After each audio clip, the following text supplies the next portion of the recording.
in your own words, like describe how is the life now in New York in all aspects that's within your observations. Like, do people wear masks normally, or do people are they cooperative of the pandemic measures suggested by professionals? And anything that you want to say about how life is now in New York? In New York City, at least, and at least by accounts from my parents in my hometown, which is on the other side of New York State, it's 450 miles from New York City. Like people just don't really have an appreciation of just how big America is. Mm-hmm. But at least in New York State and New York City specifically, there was some resistance at first. Those first couple weeks in March, people were being jerks and they were just, they were resisting it. But the message finally sank in when, we heard ambulances every 30 seconds Oh, for weeks on mm-hmm. end. Right. And, it got very grim, and like this cloud of death held over the city.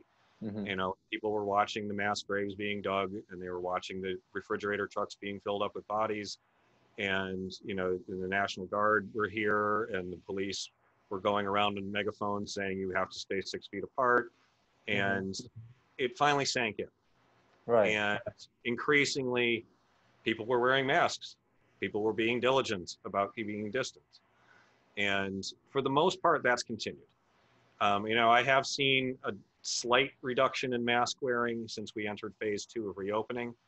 But I think for the most part, at least New Yorkers, at least New York City people get it. And everyone I know wears a mask diligently. Most people are still afraid to go on the subways. They're still afraid to go on the buses.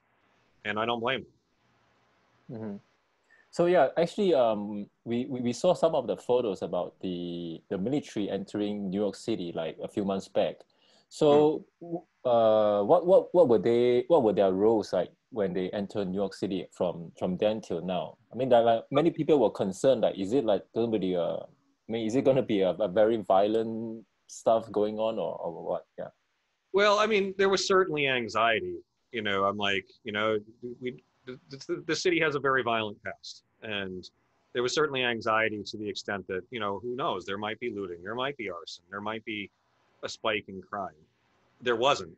New York City has, I think, the 4th highest police per capita ratio on the planet. Mm-hmm. And, like the NYPD is a small army in and of itself, as we've seen from other events that we're not discussing tonight. Mm-hmm.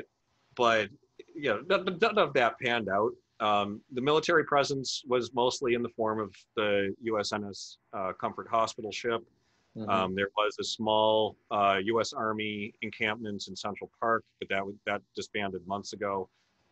There were Army helicopters. There was occasionally Air Force jets flying over, but I'm not really sure the function of those. The military presence was not very noticeable, and the National Guard kept a very low profile. But I do know that they were very instrumental in setting up the field hospitals, in coordinating things, getting supplies around. The governor was very adamant about their contribution to mitigating this. Okay, cool.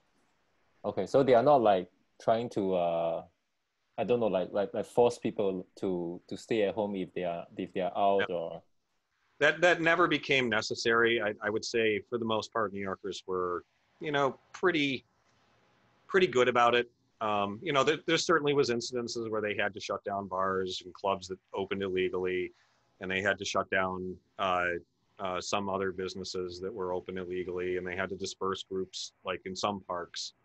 But it was few and far between, which was a big relief.